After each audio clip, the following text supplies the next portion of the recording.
હરિ ઓમ.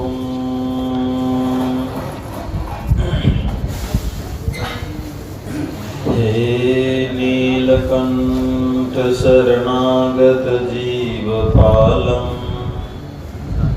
સંસાર સિંધુ પતિતોદ્ધરણૈક કૃત્યમ સ્વાનામ સુખમ વિતરિતુમ ઘૃતનૈક રૂપમ પ્રાપ્તોસ્મિ ભક્તિતનયં શરણં હરિં ત્વં પ્રાપ્તોસ્મિ ભક્તિતનયં શરણં હરિં ત્વં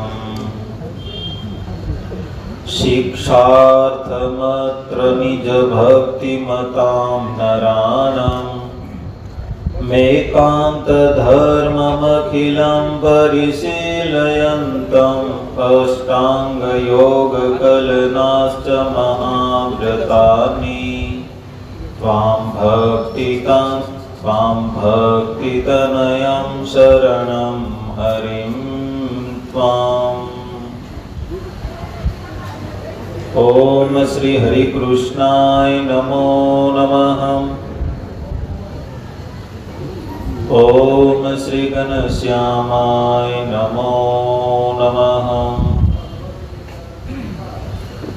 ઓમ શ્રી નરનારાયણ દેવાય નમો નમઃ. ઓમ શ્રી રાધા કૃષ્ણ દેવાય નમો નમઃ. ઓમ શ્રી નીલકંઠાય નમો નમઃ.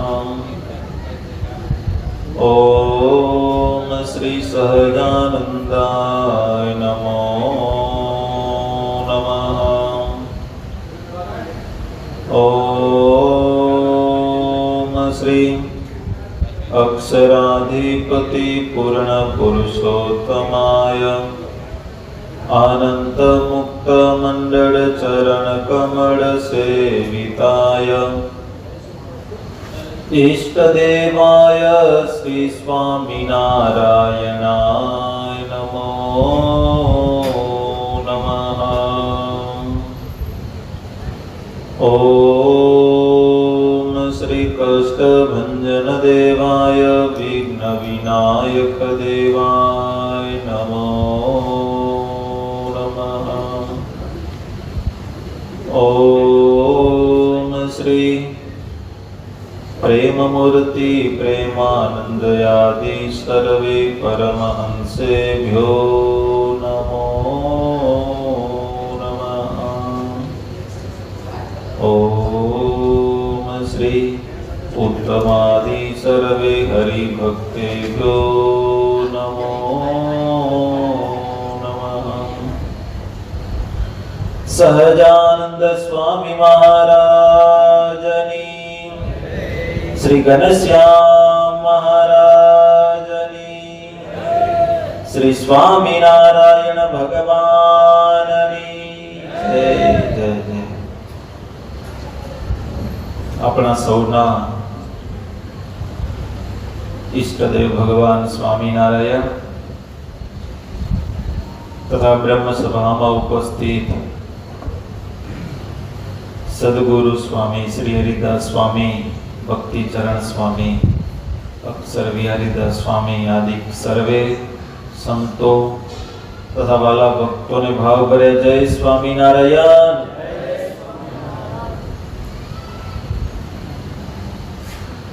આપણી વંદુ સહજાનંદ સ્વરૂપ અનુપમ સાર ને રેલો એના ઉપર 5 દિવસની સત્સંગ સભા એક પછી એક દિવસો પસાર થતા થતા આજે છેલ્લો દિવસ આવી ગયો. હા, દિવસો જતા કાંઈ વાર લાગતી નથી. એક દી આપણે પણ હાલે જાશું, ખબર હે ને? ભૂલી નથી ગયા ને ભાઈ? એક દી હાલું જવાનું હો. કંચન જેવી કાયા તે રાખમાં રોડાઈ જવાની, વાની થઈને ઉડી જવાની. કાંઈ આ દેહનો નિર્ધાર છે નહીં. એમાં ભગવાનની ભક્તિ થાય કામનું છે ભાઈ. આપણે બધા અહીંયા ભેગા થયા છે ભગવાનને રાજી કરવા માટે, બરાબર? કેટલા પદ પૂરા થયા? 7 પદ પૂરા થઈ ગયા હો. છેલ્લું પદ છે,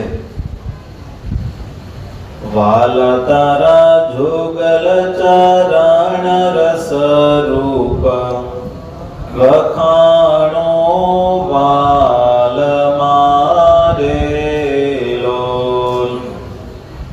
વાલાયતિ કોમળય ઋણ રસાળ ચોરે ચિતા ચાલ મારે લોલ.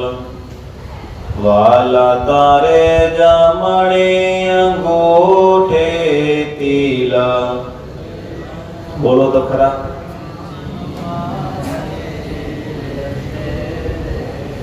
હે વાલા તારે જમણે અંગૂઠે તિલ કે નખમાં ચીન છે રે લોલ.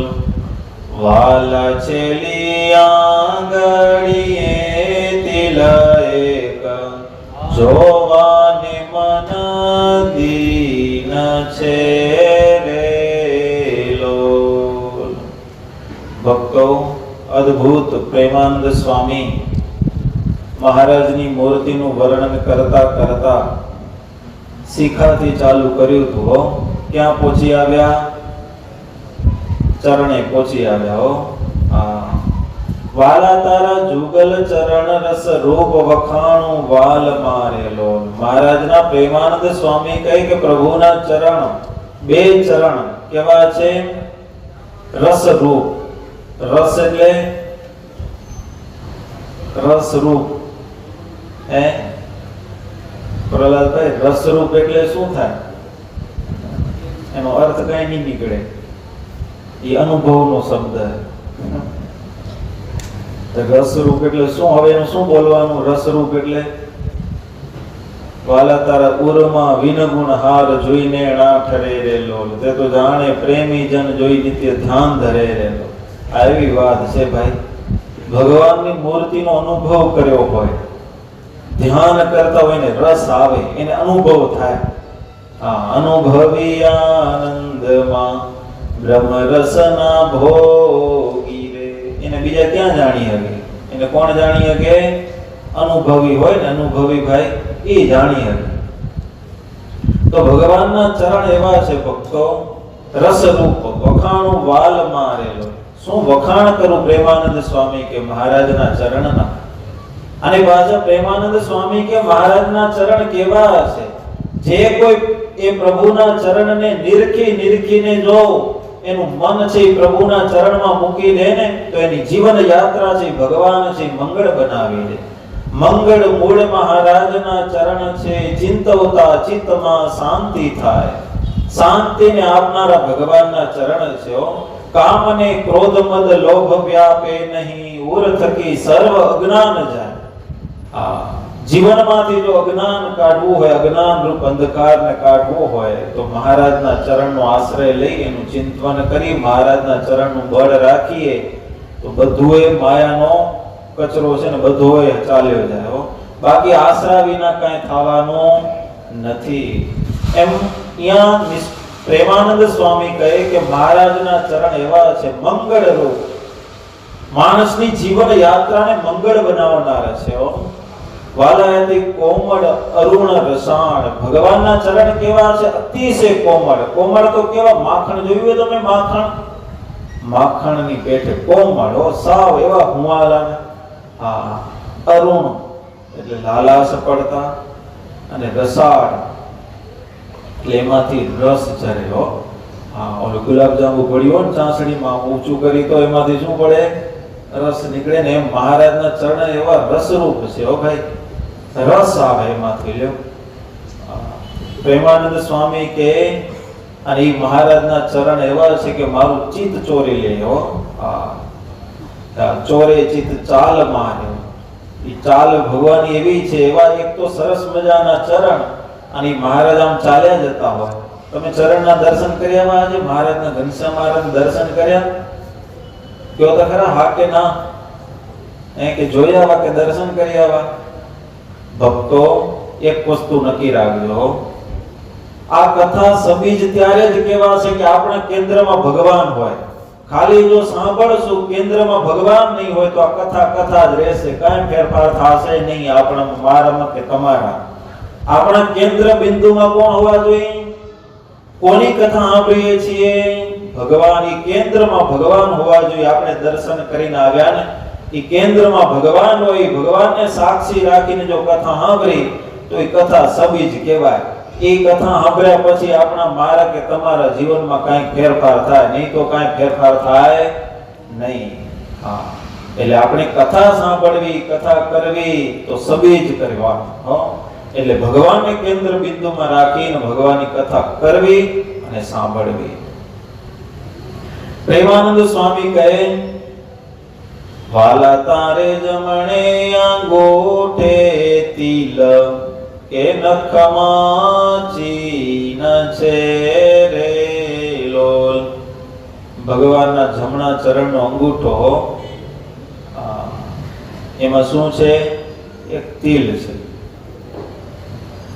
કેવો મહારાજનો જમણો ચરણ હોય, એની એક સરસ મજાની લીલા આપણા ભુજની. હવે જ્યારે ભગવાનના દર્શન કરો ત્યારે લીલાને યાદ કરવાની. સુંદરજી સુથાર અને હીરજી સુથાર હતા. હીરજી સુથારના દીકરા હતા હરિભાઈ. હરિભાઈ એમના દીકરા હતા. હવે દીકરો બિચારો નાનકડો હરિ, એ નાનકડો હતો અને મહારાજ અહીંયા ભુજમાં સુંદરજી સુથારના ઘરે બિરાજમાન. તો ઓલો હરિ આવે પણ બિચારો રોયા કરે ને, કેમ ખાવા ન મળે. ગરીબના ઘરે દીકરો હોય તો બિચારો સાવ સુકાતો હોય, તો આમ હાવ દુબળો થતો જાય. તે મહારાજે પૂછ્યું કેમ? સુંદરજી સુથાર અને હીરજી સુથારને કીધું આને ખાવા નથી મળતું, આમ સુકાતો જાય. નહીં તો નાનો બાળક હોય ને ટમેટા જેવો હોય, આ ગટા બટા ફૂલેલા હોય. નામ ભૂલાઈ ગયું તમારું ભાઈ? પ્રભુ જો ગટા બટા બરાબર. એટલે નાનો બાળક હોય બરાબર હોય. એટલે અહીંયા મહારાજે કીધું કે કેમ હીરજીભાઈ આ તમારા હરિને કઈ જમવા નથી મળતું, કેમ છે? તો કે મહારાજ એમની માતા છે ને બીમાર છે થોડા દિવસ થયા, એટલે એના સ્તનમાં દૂધ નથી આવતું. હવે બીજું કઈ ખાતર શીખ્યો નથી, નાનો બાળક છે, બીજું ખાય તો થોડું ખાય છે માતાનું. અને નાનો બાળક હોય ને એને માતાના દૂધમાંથી જ પોષણ મળે. તો હવે આની માતાના સ્તનમાં દૂધ નથી મળતું માતાનું, એટલે જેવું જોઈએ એવું પોષણ થતું નથી. મહારાજ કે કાંઈ વાંધો નહીં. પછી મહારાજ આમ બેઠા હતા, સમજ્યા? આ ઢોલિયા ઉપર પગ લાંબો કર્યો. મહારાજ પોતાનો ચરણ લાંબો કરી અને જમણા પર ચરણનો અંગૂઠો હતો ને એ કેને દીધો? હરિભાઈ ને મોઢામાં દીધો. લ્યો, ઓલા ખબર હે ઘણા અંગૂઠા આવે, પગના તો કઈ નહીં આવતું, હાથના તો આવતા હોય. આ હાથે મહારાજ એને પગનો અંગૂઠો, તે ઓલા બધા હરિભક્તો હતા એ બધા જોતા રહી ગયા આ શું? ઓલો પગનો અંગૂઠો દીધો તો ઓલો ધાવા માંડ્યો. ગાય ને વાછડું કેમ ધાવે, જોયું હોય ને? હા, તે એમ ધાવા માંડ્યો. લ્યો, અને ધાવતા એમાંથી શું રસ ભગવાને મૂક્યો, થોડી વાર થઈને તૃપ્ત થઈ ગયો.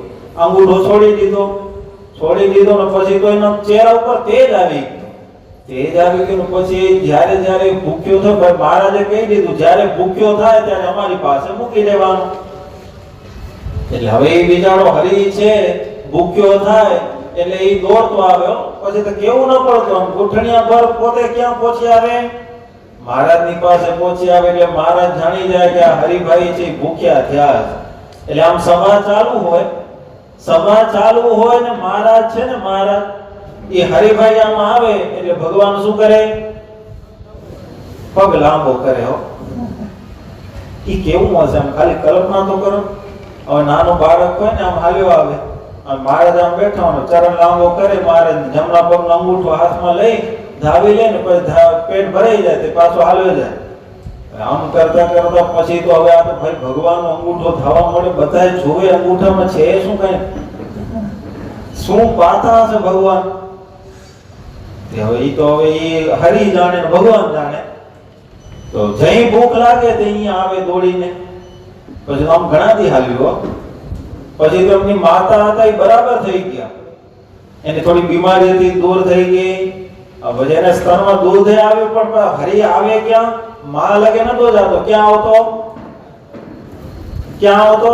ભગવાન પાસે.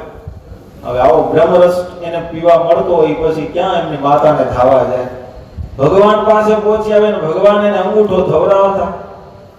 પછી તો મહારાજે વિચાર કર્યો કે હવે આમ જો પછી ખબર નાનું બાળક છે ને એકવાર ચોકલેટ ગઈ એટલે પછી દોડી દોડીને ચોકલેટ લેવા જ આવે. તો આ હરી છે ને દોડી દોડીને ક્યાં આવે?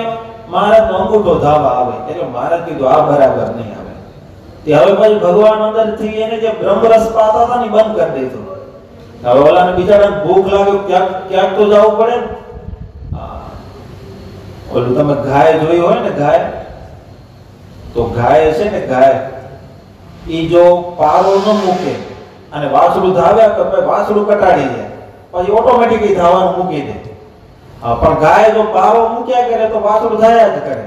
એમ ભગવાન છે ને અંદરથી જેને પાતા તો બ્રહ્મરસી બંધ કરી દીધું. હવે ઓલો હરી છે ને ભગવાનનો અંગૂઠો ધાવે પણ પેટ ભરાય નહીં.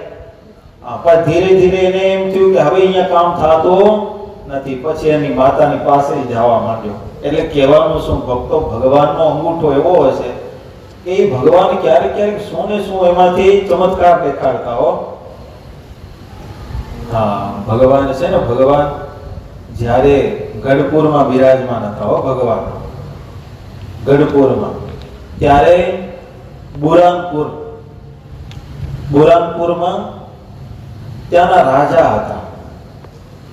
એ રાજા એને કોઈ કીધું હશે કે આ સ્વામિનારાયણનો નવો પંથ આપણા ગામમાં ચાલુ થયો હોય ને બરાબર નથી. એટલે રાજા વાજાને વાંદરા એનું કઈ નક્કી હોય નહીં. એ ગમે એવી વાત હોય માની જાય, કઈ એનું નક્કી કહેવાય નહીં.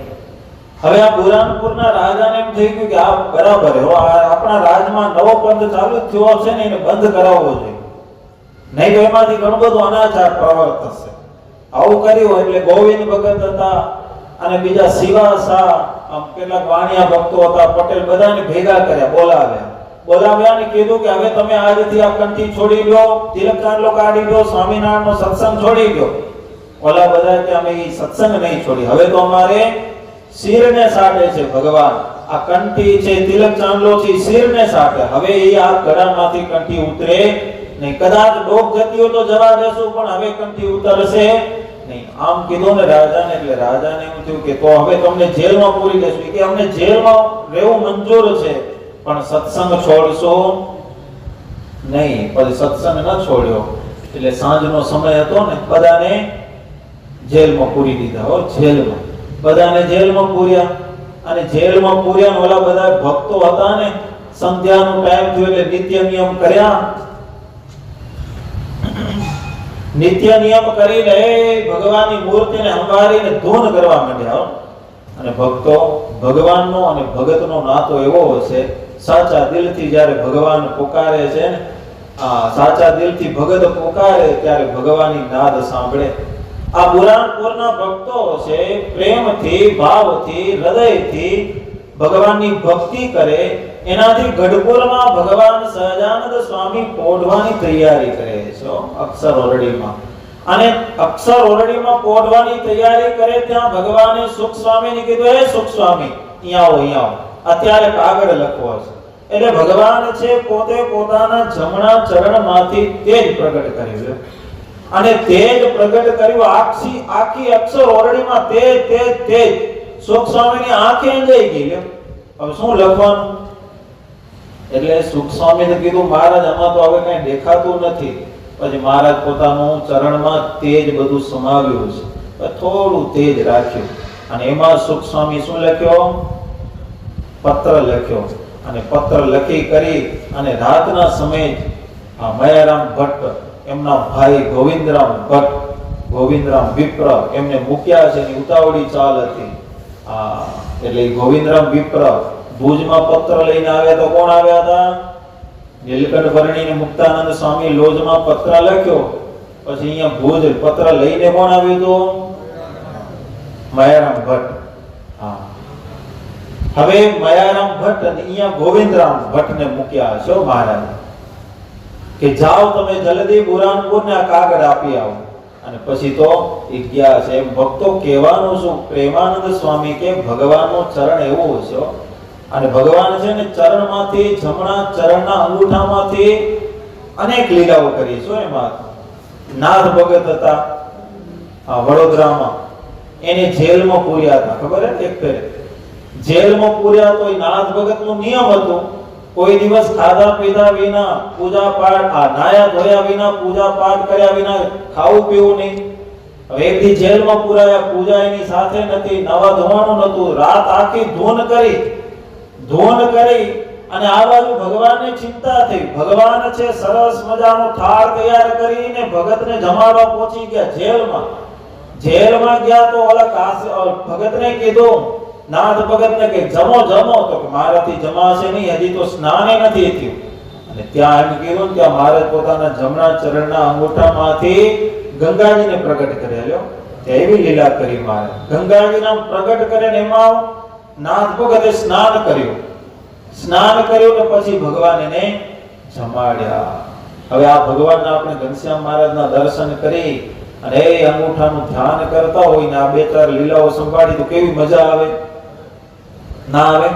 આ લીલાનું ગાયન કરવાનું કારણ એ જ છે, દર્શન કરતા હોય ને મહારાજનો અંગૂઠો યાદ આવે ને આ બધી લીલાઓ યાદ આવે. અને ભગવાનના ચરિત્રો એવા છે કે આપણા મારું ને તમારા ચારિત્ર્યનું સર્જન કરે છે. આવી લીલાઓ અંગારીને ભક્તો એમાં જ આપણું ચારિત્ર્યનું ઘડતર થઈ જાય છે. આપણે ખબર નથી, આપણું સત્સંગમાં લીલાથી આપણું સત્સંગમાં જીવન લીલું રહે. એટલે થોડી લીલાઓ યાદ રાખવાની ભગવાનના ચરિત્રો હોય ને એને થોડા યાદ રાખવાના, કામ આવે, શાંતિ થાય અંતરમાં. તો પ્રેમાનંદ સ્વામી કહે કે વાલા તારે જમણે અંગૂઠે તિલ કે નખમાં ચીન છે રેલો. ભગવાન સત્સંગમાં છે ને 3 જણાને અંગૂઠો ધવરાવ્યો હતો. એક તો આપણે કથા સાંભળી, બીજા દાદા ખાચરના દીકરા હતા બાવા ખાચર, એને અંગૂઠો ધવરાવતા. હવે એક મોટા ભગત, આ બે તો કાબરી હતા નાના, એક આ મોટા ભગતને મહારાજ અંગૂઠો થવા દીધો હતો. એક જ ઇતિહાસ મળ્યો સત્સંગમાં. ધોરાજીના કેશવજી દવે હતા. હવે કેશવજી દવે છે ને એને કઈક કામ પ્રસંગે કંડોરડા ગામ છે બાજુમાં, ત્યાં બાજુમાં જવાનું થયું અને એ વખતનો સમય ક્યાંક બહાર ગામ જવું હોય તો કઈ હમણાંની પેટે કઈ જાતના પકવાનો કે જાતના કઈ વાનગીઓ ન હોય, એટલે બહાર ગામ જવું હોય ને એટલે માટલીમાં કુલર ખાધું હોય ભાઈ તમે, હે બાજરો હોય, પછી એમાં શું નાખાય? ગોળ ને ઘી નાખાય. એ સરસ મજા ભગવાનની છઠ્ઠી હોય ને અહીંયા, છઠ્ઠી ત્યારે કુલરનો પ્રસાદ મળતો હોય. તો હવે આ ધોરાજીના કેશવજી ભગત માટલીમાં કુલર ભરીને જાય છે. ને રસ્તામાં જતા હતા ત્યાં સામેથી ભગવાન પધાર્યા. માણકી ગોળી ઉપર મહારાજ બિરાજમાન અને કેશવજી ભગતની આ બાજુમાં આવે. ઓલા કેશવજી ભગત તો હાથ જોડીને મહારાજના ચરણમાં પડી ગયા. ચરણમાં પડ્યા એટલે કેશવજી ભગતને મહારાજે કીધું કે કેશવજી તરસ બહુ લાગી છે, પાણી ભરવાનું અમે ભૂલી ગયા, કઈક વ્યવસ્થા કરો. સામે કી આ કૂવો તો દેખાય છે પણ કઈક પાણી ભરવાનું પાત્ર મારી પાસે નથી. એલા કેશવજી ભગત તો એવા હર્ષ ગેલા થઈ ગયા કે પ્રભુને તરસ લાગી, મારા ભગવાનને ત્યાં દોટ મૂક્યો. તો ઓલી કુલર હતી ને માટલીમાં, એ આખી રસ્તામાં વેરતા ગયા. ખાલું કરે તો પાણી ભરે, બધી કુલર વેરી નાખી અને એક કુલર વેરી નાખી અને ત્યાં જઈ કૂવામાંથી પાણી ભરી આવ્યા. પાણી ભરીને આપ્યું. હવે એ કુલર જે માટલીમાં ભરેલી હોય એમાં ડાયરેક્ટ પાણી ભરી તો ઉપર શું તરી આવે? ઘી તરી આવે, એની સુગંધ આવી જાય. હવે પાણી ભરીને આવ્યા. ભગવાન છે ને એ પાણી જલપાન કર્યું. તે મહારાજ કે કેશવજી આમાં કુલરની સુગંધ કેમ આવે છે? ત્યારે ઓલો કેશવજી કે મહારાજ હું બીજે ગામ જતો હતો ને રસ્તામાં ટીમણ તરીકે બીજું શું લઈ જઈએ, આ કુલર લઈ જતો હતો, તમને પાણી પીવું હતું એટલે હવે આ કુલર હું આખી વાટ વેરતો ગયો, ખાલી કરી કુલર અને પછી તમારા માટે પાણી લઈને આવ્યો એટલે થોડી કુલર ને આમાં સુગંધ આવતી હશે. મહારાજ રાજી થઈ ગયા. મહારાજ રાજી થઈ ગયા અને કેશવજી ભગતને કીધું કે તમે ભૂખ્યા રહી અને આજે અમને પાણી પાયું ને, તમારા ઉપર ખૂબ રાજી થયા, માગો માગો. તો ઓલા કેશવજી ભગત હોશિયાર હતા, સમજ્યા? એ કે મહારાજ તમે રાજી થયા હો ને, તમે જો રાજી થયા હો ને માગવાનું કહેતા હો તો તમારા જમણા ચરણનો અંગૂઠો ધાવા ગયો મને, એમ કીધું લ્યો. અને પછી એમ કહેવાય કે મહારાજે કેશવજી ભગતની ઉપર રાજી થઈ જમણા ચરણનો અંગૂઠો એને મુખમાં દીધો અને મોઢામાં દીધો ને ઓલા કેશવજી ભગત અંગૂઠો ધાવ્યા. શું ભગવાન એમાં બ્રહ્મરસ પાયો કાંઈ ખબર પડી નહીં, એનું પેટ ભરાઈ ગયું લ્યો. પેટ ભરાઈ ગયું ને પછી તો એમ કહેવાય કેશવજી ભગતને ભૂખે ન લાગતી લ્યો. મહારાજનો અંગૂઠો ધાવી લીધો અને પછી એને ભૂખે ન લાગતી કોઈ દી. એવું છે ભાઈ. મહારાજનો મૂર્તિનું પાન થઈ જાય, મૂર્તિનું પાન તો કામ થઈ જાય. પાન કરવા જેવું છે ભગવાનની મૂર્તિનું પાન કરવાનું. આ પ્રેમાનંદ સ્વામી કહે કે એ ભગવાનના જમણા ચરણ એમાં એક સરસ મજાનો તેલ, વાલા તારે જમણે અંગૂઠે તિલ કે નખમાં ચીન છે રે લોલ, વાલા છેલી આંગળી એ તિલ એક જોવાને મન દીન છે રે લોલ. આ જમણા ચરણ છે, થોડું થોડું ધ્યાન કરો ને, ક્યારેક ધ્યાન મૂર્તિ રાખવાની, ક્યારેક જોવાના ભગવાનના તિલ છે. હવે જમણા ચરણ છે એમાં છેલ્લી આંગળી છે, ટચલી આંગળી, એમાં શું એક સરસ મજાનો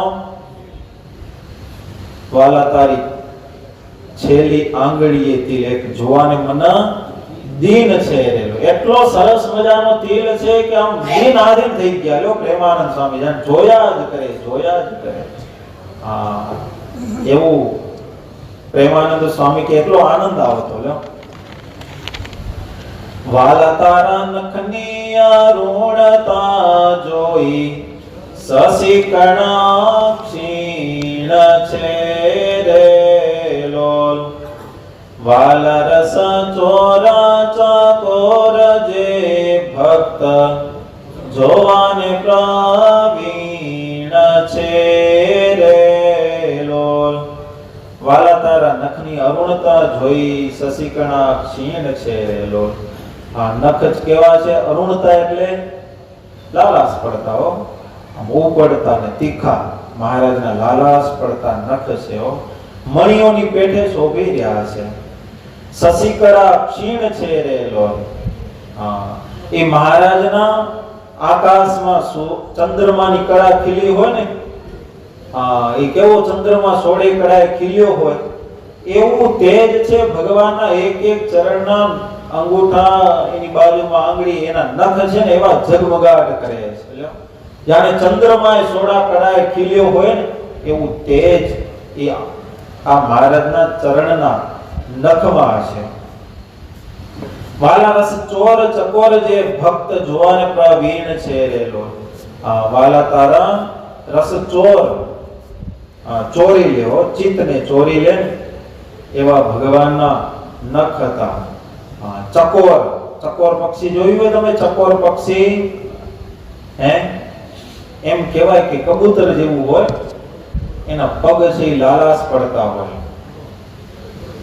એની આંખ છે ને એ અતિશય તેજસ્વી હોય, એની આંખ એ પણ લાલ કલરની હોય ને એની ચાંચ પણ લાલ કલરની. એવું લખ્યું લો, ચકોર પક્ષી. અને હિમાલયની તળેટીમાં ઠંડા પ્રદેશો હોય ને એમાં વસવાટ કરતું આ પક્ષી છે. પણ એની એક ખાસિયત છે કે ચંદ્રમા ઉપર જ્યારે સોળે કળાએ ખીલ્યો હોય ને ત્યારે ચંદ્રમાને જોયા કરે પોતે આખું આમ ઉલટું થઈ જાય લો, ચકોર પક્ષી. આ એક પ્રેમાનંદ સ્વામી કે. અને બીજો અર્થ એવો થાય હોશિયાર. ચકોર શબ્દનો અર્થ હોશિયાર પણ એવો પણ એક અર્થ થાય છે. વાલા રસ ચોર ચકોર જે ભક્ત જોવાને પ્રવીણ છે રેલો. આ રસ ચોર એ ભગવાનની મૂર્તિ, ચકોર હોશિયાર એવા જે ભક્તો છે ને, પ્રવીણ ભક્તો, એ સતત મહારાજના શું જોયા કરે છે? ચરણ જોયા કરે છે. ભક્તો એમ કહેવાય કે જ્યારે ભગવાનના ચરણનો આશ્રય હશે ને ત્યારે માયાના પ્રપંચમાંથી આપણે છૂટીએ હશે, નહીં તો છૂટાય નહીં. અમારા સંતો એક નાનકડું દ્રષ્ટાંત આપે કે આ જીવ છે ને માયાનો દીકરો છે. કોનો દીકરો છે? માયાનો દીકરો છે. એ વળી વળીને એ માયા તરફ જ ખેંચાશે. પછી જે પથ્થરો છે ને, પથ્થરો એ આ પૃથ્વીનો દીકરો છે. પથ્થરો પૃથ્વીમાંથી ઉપાડીને આકાશમાં ઘા કરી તો જ્યાં સુધી આકાશમાં હશે ત્યાં સુધી છૂટો રહેશે. પૃથ્વીથી પાછો ક્યાં આવીને પડશે? પૃથ્વી ઉપર. સેમ આ જીવની પદ્ધતિ છે. જ્યાં સુધી ભગવાનની મૂર્તિનું ચિંતન કરશે, સત્સંગ કરશે, ત્યાં સુધી માયાથી દૂર રહેશે. પાછો ખેંચાઈને ક્યાં જશે? માયામાં. પણ હવે આ પથ્થરો છે, ખબર કે કહેવાય ને કે ગુરુત્વાકર્ષણ બળ કહેવાય. એ જ્યાં સુધી હશે ત્યાં સુધી કોઈ પણ વસ્તુ એ ક્યાં પડશે? નીચે. પણ એનાથી પર નીકળી જાય પછી પાછી પૃથ્વી ઉપર આવે. ભક્તો, જ્યાં સુધી આપણે આ દેહમાંથી આ બ્રહ્મરૂપની ભાવનામાં નહીં જઈએ, દેહમાંથી આસક્તિ નહીં તૂટે, બ્રહ્મરૂપ નહીં થઈએ, અક્ષરધામ રૂપ નહીં થઈએ. મહારાજ મધ્યના 13મા વચનામૃતમાં વાત કરી કે જ્યારે ભગવાનની ભક્તિ કરવી હોય ને ત્યારે બ્રહ્મરૂપ થઈને, અક્ષરધામ રૂપ થઈને આ ભગવાનની ભક્તિ જો નહીં કરીએ ને ત્યાં સુધી માયા આપણને ખેંચી જ લેવાની હો.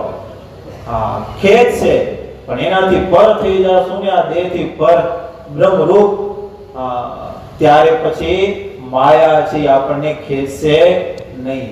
સિમ્પલ વાત છે ને. અહીંયા રોડ ઉપર, અહીંયા પૃથ્વી ઉપર આપણે ગાડી દોડાવી તો બધી ટ્રાફિક નડવાની, ખાડાએ નડવાના, જમ્પરે નડવાના. પણ આકાશમાં ગાડી ઉડતી થઈ જાય તો પ્લેનને કાંઈ નડે? આ પૃથ્વીની ટ્રાફિક પ્લેનને કાંઈ નડે? બસ બ્રહ્મરૂપની ભાવના એટલે વિચારોથી એટલા ઊંચા ઉડી જાઓ તમે કે કોઈ બીજા આ લોકની આધિ વ્યાધિ કે ઉપાધિ, આ માયાનો પ્રવાહ છે. માયાનો કોઈ પણ વિક્ષેપ આપણને સાધનામાં વિક્ષેપ કરી શકે નહીં. એવા એક ભગત થઈ ગયા હો. જેમ ગઈકાલે બે દિવસે આપણે ડોંગરેજી મહારાજને યાદ કરીએ, એવા જ એક એના શિષ્ય હતા હો. કદાચ તમે એનું નામ પણ સાંભળેલું હશે. સોલા ભાગવત વિદ્યાપીઠ સાંભળ્યું? સંસ્કૃત પાઠશાળા આપણા બ્રહ્મોની સ્વામી છે ને, એ ત્યાં કને જાય. એક જવાનો વારો આવી ગયો હતો. એના સ્થાપક કોને? કૃષ્ણશંકર શાસ્ત્રી. એ કૃષ્ણશંકર શાસ્ત્રી છે. સોલા ભાગવત વિદ્યાપીઠ, હજારો વિદ્યાર્થીઓ અભ્યાસ કરે છે. બ્રાહ્મણ ભૂદેવો ફ્રીઓ, બધા ફ્રીમાં વિદ્યાભ્યાસ કરે. અને મોટું મંદિર છે ભગવાનનું, અને વિશાળ મોટી જગ્યા છે. આખું 100 એકરમાં છે. આખું ભાગવત લખાયેલું છે. બહુ મોટું મંદિર છે અને બહુ મોટી પાઠશાળા છે. હવે સોલા ભાગવત વિદ્યાપીઠના સ્થાપક છે કૃષ્ણશંકર શાસ્ત્રી. અને પાઠશાળા એની સ્થાપના કરીને એના પાછળ પણ ઉદ્દેશ હતો કે મારો આ દીકરો છે ને એને પ્રભુથી મળી રહે. આ વિદ્યાદાન એ મોટું પુણ્ય છે. તો મારો એકનો એક દીકરો, એનો દીકરાનું નામ હતો કરદમ, અને પોતે ભાગવતના પ્રવક્તા હતા, કથાકાર હતા. બહુ સારી એવી કથા કરતા અને ભાવ અને પ્રેમથી. હવે એ દેશ દેશાંતરોમાં, મુંબઈ, અમદાવાદ, વડોદરા જેવી સિટીઓમાં પણ મોટી કથાઓ કરવા માટે જતા. હવે આ સોલા ભાગવત વિદ્યાપીઠ છે, એનો દીકરો કરદમ સંભાળે, બધું સંભાળે. હજી તો શરૂઆત કરી, યુવાન અવસ્થા છે. દીકરાના લગ્ન થયા ને આ કૃષ્ણશંકર શાસ્ત્રી છે એ મુંબઈમાં કથા કરવા માટે ગયા. જોજો ભક્તો, જ્યારે કથા જીવમાં ઉતારે છે ને ત્યારે કેટલો વ્યક્તિ સ્થિત પ્રજ્ઞ રહે છે. એને આ લોકની કોઈ પણ પરિસ્થિતિ એને ડગાવી નથી શકતી. કારણ કે આ દુનિયાને જાણેલી હોય છે કે આ અહીંયા તો પરિસ્થિતિઓ તો બદલતી જ રહેવાની છે. આજે જેવી આપણી પરિસ્થિતિ છે એવી કાલ નહીં હોય. કાલે કેવી હશે આપણે કાંઈ ખબર પડશે નહીં. એટલે કૃષ્ણશંકર શાસ્ત્રી છે, મુંબઈમાં કથા કરે છે. પોથી લઈ અને કથા કરે છે. એક દિવસ પૂરો થઈ ગયો, બીજો દિવસ, ત્રીજો દિવસ, ત્રીજા દિવસના બપોર પછી કથાની શરૂઆત કરી. ને આ બાજુ એનો દીકરો છે, એકનો એક દીકરો, અને દીકરાનું ક્યાંક રસ્તામાં અકસ્માત થતા મૃત્યુ થયું. હવે એનો સંદેશો છે કૃષ્ણશંકર શાસ્ત્રીને પહોંચાડ્યો. કાગળ આવ્યો, આમ પોથી આમ મળ્યો, સમજ્યા? હવે આવો ઇમરજન્સી કાગળ તત્કાળ પહોંચાડવો પડે એટલે કાગળ દીધો, થોડુંક આમ જોઈને પોથી નીચે દબાવી દીધો અને કથા એની આ રગમાં ચાલુ હો. ચહેરા ઉપર રંજ માત્ર દુઃખની રેખાની ફેરફાર નહીં, એને રગમાં કથા ચાલુ. ટાઈમ થયો એટલે કથા પૂરી કરી. એનાથી પહેલા સભાજનોની પાસે રજા માંગી કે મારા ઘરે એક મહેમાન આવેલા હતા, એને વડાવવા માટે મારે જવું પડશે. ઓલા ભક્તો હતા, શ્રોતાગણો એ વિચારમાં પડી ગયા, આવા તો શ્રોતા પહેલી વાર, આવા તો વક્તા પહેલી વખત જોયા. મહેમાનને વડાવે કે મારી જગ્યાએ બીજા વક્તાને બેસાડી જાય, પણ એક દિવસ મારી ગેરહાજરી રહેશે, ચોથે દિવસે 5મે દિવસે પાછો આવી જઈશ. બધા અરસપરસ આમ વાતો કરવા માંડ્યા કે આ કેમ, પણ હકીકત કોઈને કઈ ખબર હતી નહીં. એ તો સ્વાભાવિક થાય ને, વિચાર તો આવે ને કે આમ કથાની વચમાં અને મહેમાનને વડાવવા માટે અહીંયાથી જવું પડે.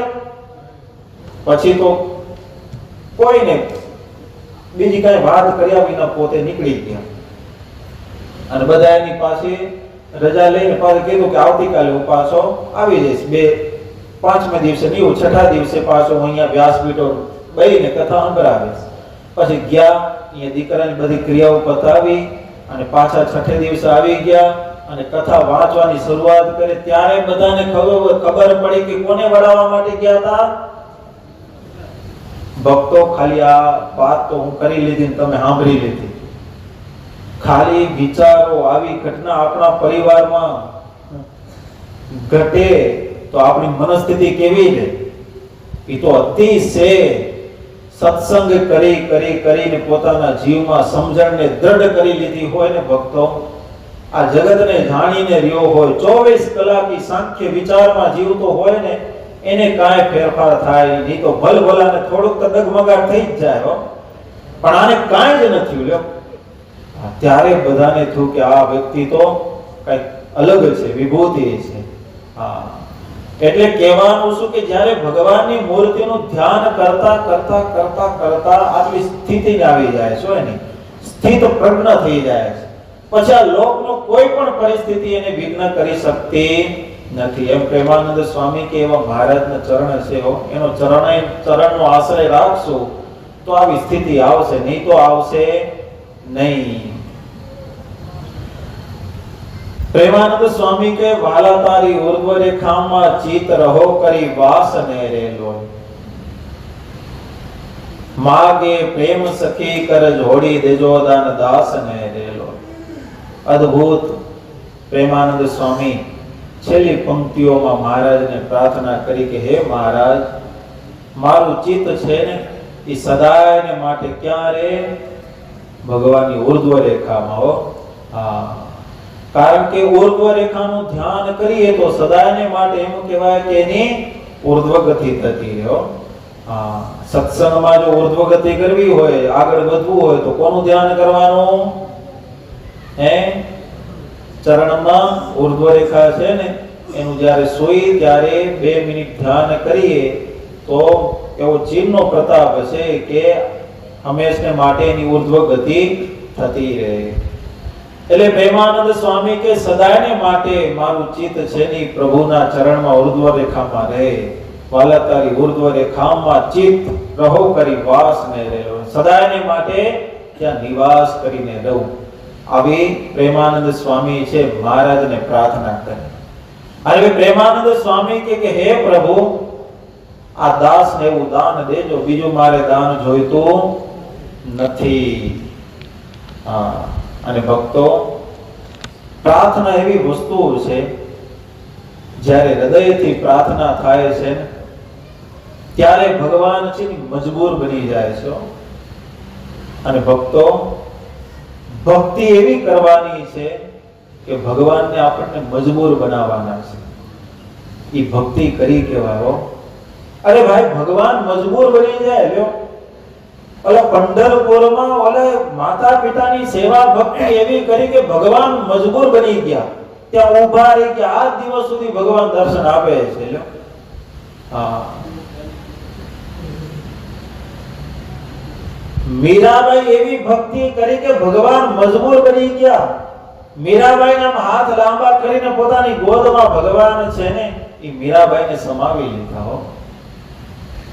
એમ ભગવાનની ભક્તિ છે ને આપણે એવા ભાવથી કરવાની કે ભગવાન આપણા છે ને મજબૂર બની જાય. એને દર્શન ન દેવા હોય તોય દેવા પડે. હા, એને આપણી પાસે ના આવવું હોય તોય આવવું પડે. ઘણી વાર ખબર છે માણસો મજબૂર બનાવી લે. એમ ભગવાનને એવો પ્રેમ ભક્તિ કરીને એને ભગવાનને મજબૂર બનાવી લેવાના છે. ભગવાનને ગઢપુર વડતાલ ઉત્સવ કરવા માટે જાવું હતું, પણ એ જીવુબા લાડુબાઈ ભક્તિએ કરીને એટલા મજબૂર બનાવી દીધા હતા કે એની રજા વિના ભગવાન ગઢપુરનો ત્યાગ પણ ન કરી શકતા. લ્યો, એના રજા વિના ક્યાંય જઈ ન શકતા. હા, એ કેટલી મોટી વાત છે. આ કેનાથી થશે? હે, ભક્તિથી થશે.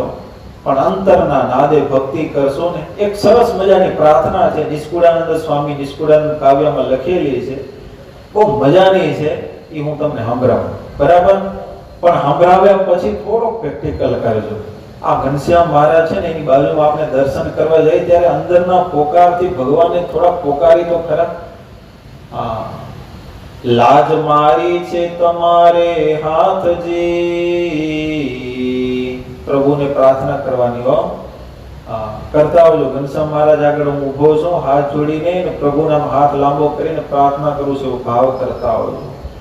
લાજ મારી છે તમારે હાથજી, મુજ અનાથ ના તમે છો નાથજી, સંકટ માહી સ્વામી રેજો સાથજી. ભગવાનને પ્રાર્થના કરવાની છો, આ સંકટમાં તમે અમારી સાથે રહેજો. એટલી સુણજો હે, એટલી સુણજો ગરીબની ગાથજી. હે પ્રભુ, આ ગરીબ એની ગાથ એટલે કે વાત તમે આટલી સાંભળજો. જ્યારે જ્યારે સંકટનો સમય હોય ને ત્યારે અમારી સાથે રહેજો, ક્યારે છોડજો નહીં. ગાથ સુણી ગરીબની ગુણ નિધિ ગ્રેજો બાયા, માજો સોયવ ગુણ માહિરા, શ્રી હરિ કરજો સહાયા. પ્રભુને પ્રાર્થના કરે, મહારાજ મારા ગુના સામે ન જોજો. જો મારા ગુના સામે તમે જોવા જાશો તો તમે મારી મદદ કરી શકશો નહીં. એનું કારણ છે કે પગલે ને પગલે હું તારો ગુનેગાર છું. મહારાજને કહેવાનું, હો ભાઈ, આવી રીતે કાલાવાલા કરતા આવડશે ને તો આપણા ઠાકોર રાજી થાય એમ છે. બાકી આપણે જો વટમાં જીવશું તો પછી ભગવાન રાજી થાય એવા નથી. આપણે તો કાલાવાલા કરવાના છે ભગવાનની આગળ. હે ઘણા ગુના ઘનશ્યામજી, નિષ્કુળાનંદ સ્વામી કહે છે, હે ઘણા ગુના ઘનશ્યામજી, તમે બક્ષાયા ગયા શ્રીતના, તેમાં ગુના ગોવિંદ મારા બક્ષજો બહુ રીતના. હે પ્રભુ, મને ખબર છે કે આગળ કેવા પાપીઓ હતા, એ તમારા શરણે આવ્યા ને ત્યારે તમે એના બધાય ગુના માફ કરી દીધા છે. જોબન પગી રૂડિયો રખડું મૂજો સુરો, કેવા વાલ્યો લૂંટારો. જ્યારે કોઈ પણ પાપી જીવ છે, ગમે એટલા પાપ કર્યા હોય પણ પ્રભુનું શરણ પકડ્યું છે ને ત્યારે બધાય ગુના ભગવાન એને માફ કરી દીધા. લ્યો, જેતલપુરમાં આપણે જોઈએ ને, ઓલી વેશ્યા હતી. લ્યો, વેશ્યા, આખું ગામ એનો તિરસ્કાર કરે પણ પ્રભુને સાચા દિલથી પોકાર્યા ને પ્રાર્થના કરીને એનું દિલ સાચું થયું ને ત્યારે ભક્તો, ઘણા બધા ભક્તો હતા, પણ જે વેશ્યાએ આખી રાત દળ્યો તો ને લોટ, એ ક્યાં વપરાયો? મહારાજના થાળમાં. મહારાજ એ લોટની રસોઈ બનાવીને જમ્યા. તમે જુઓ તો ખરા, એવા ભગવાન દયાળુ છે. એટલે આપણે પ્રભુને પ્રાર્થના કરવાની, મહારાજ તમે આગળ ઘણા એના ગુના માફ કર્યા છે, મારા પણ તમે ગુના જોઈ નહીં અને મને તમારે આશરે રાખજો. તમારા ને તમ વિના નથી અન્ય કોઈ આધાર, કહેવાનું હો, તમે અને તમારા જે જન એ જ મારા શું છે? આધાર રૂપ છે. એના વિના બીજો કોઈ મને આધાર છે નહીં. તમારા ને તમ વિના નથી અન્ય કોઈ આધાર. તે જાણો છો જગદીશ તમે, શું કહું હું વારંવાર. હું વારે વારે શું કહું પ્રભુ તમને? તમારે આધારે જીવું છું. મેરે તો એક તુમ હી આધાર. પ્રેમાનંદ મુક્તાનંદ સ્વામી કીર્તન બોલ્યા, કેવી સરસ મજાનું કાગ કે નાવ કી ગતિ ભય મેરી, કેવું દ્રષ્ટાંત આપ્યું કે જ્યારે એક નાવ જાય છે સમુદ્રમાં ત્યારે એના ઓલું હોય ને વાણ, એમાં એક દંડો હોય, એના ઉપર એક કાગડો બેઠેલો. મધ્ય દરિયે પહોંચ્યો એટલે કા કા કા કરવા માંડ્યો. એટલે ઓલો નાવિક ચલાવનારો છે ને એને ઉડાડ્યો. હવે ચારે બાજુ એને શું દેખાય છે? પાણી પાણી દેખાય છે. હવે ક્યાં જશે? એના આધાર રૂપ એક આ નાવ સિવાય બીજું કઈ છે? એમ ભક્તો આપણા આધાર રૂપ કોણ છે? એક ભગવાન છે. ભગવાનને કહેવાનું પ્રભુ તારે આધારે જેવો છું. એમ અહીંયા નિષ્કુળાનંદ સ્વામી કે ભગવાનને હાથ જોડીને પ્રાર્થના કરવી, તમારા ને તમ વિના નથી અન્ય કોઈ આધાર. તે જાણો છો જગદીશ તમે, શું કહું વારંવાર.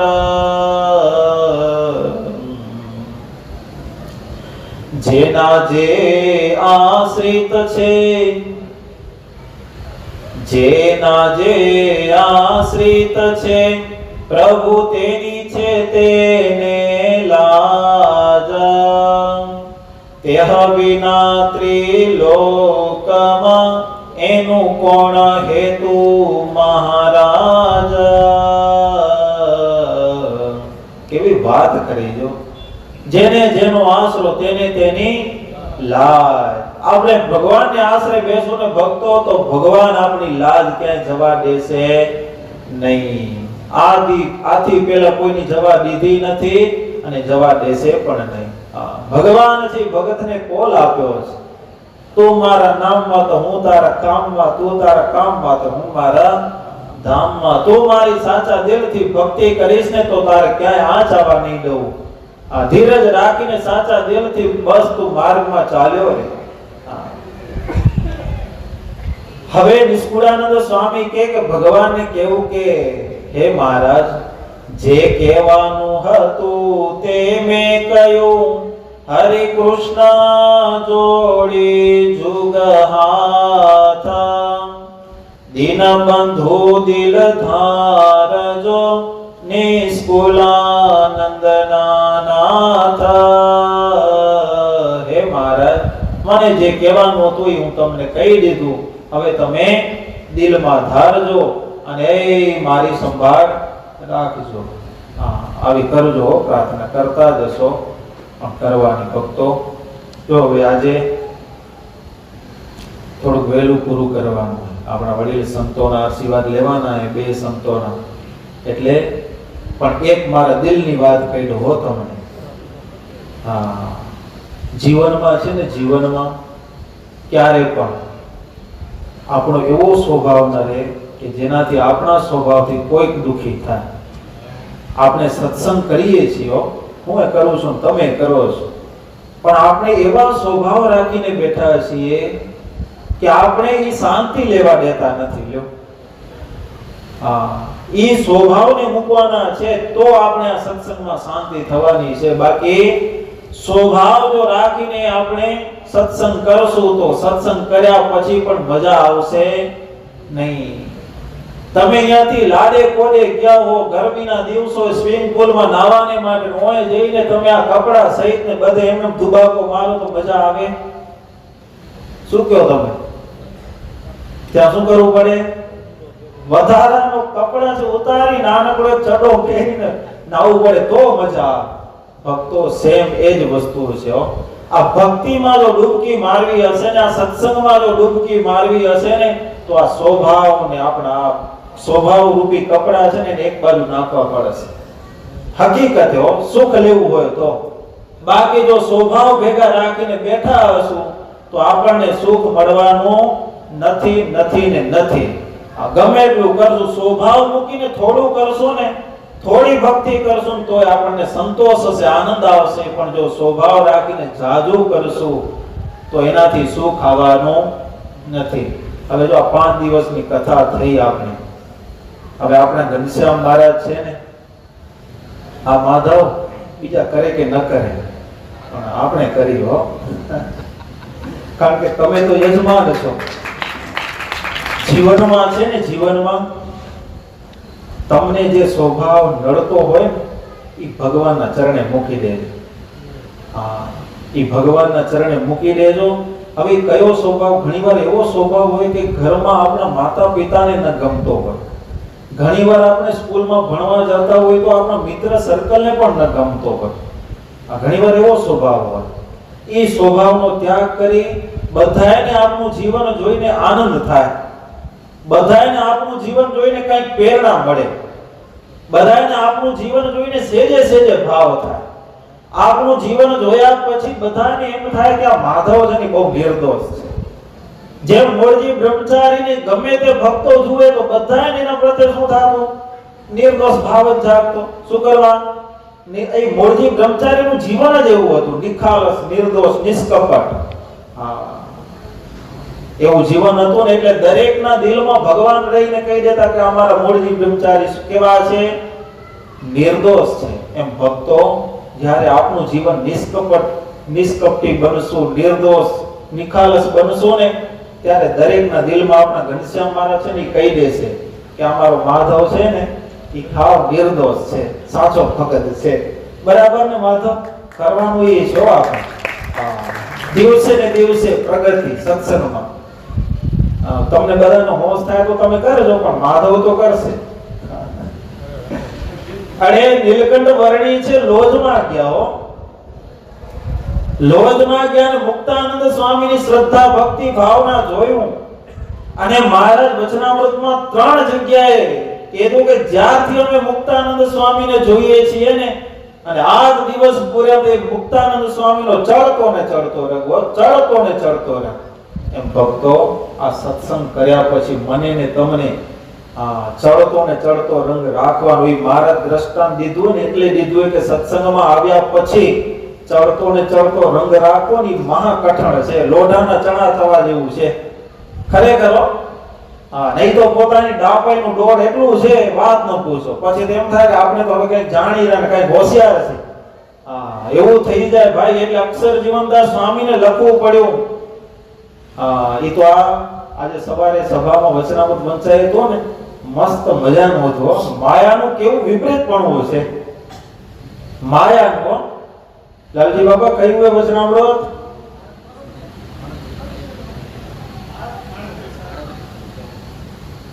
સારંગપુરનું નથી, 17મું. લોયાનું 17મું હોય. લોયાનું 17મું હોય.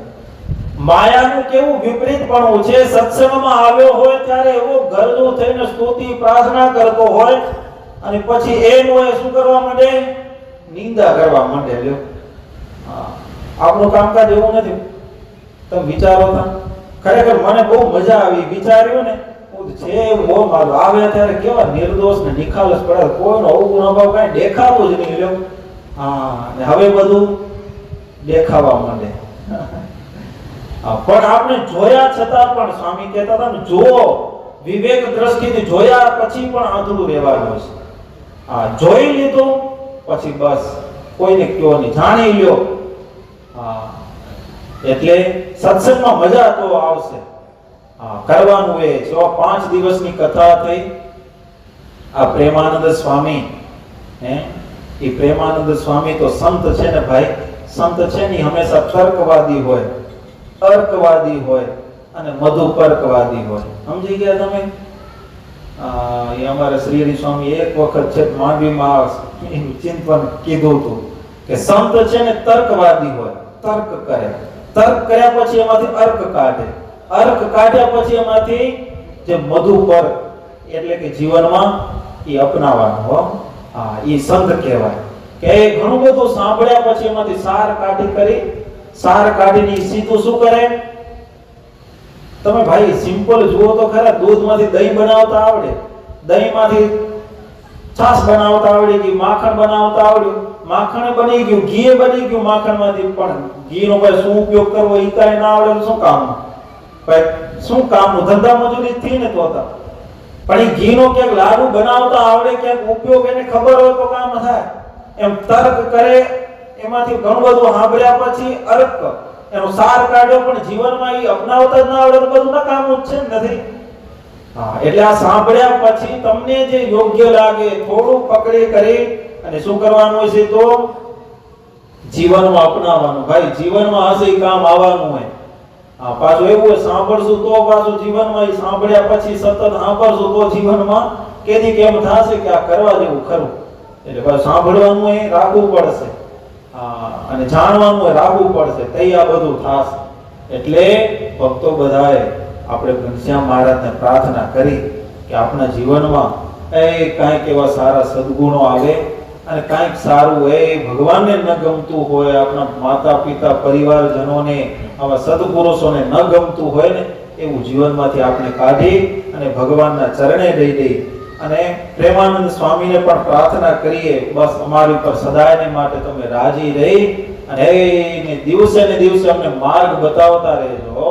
આવી પ્રેમાનંદ સ્વામીના ચરણમાં પ્રાર્થના કરી અને મારી વાણીને પૂરી કરી દો.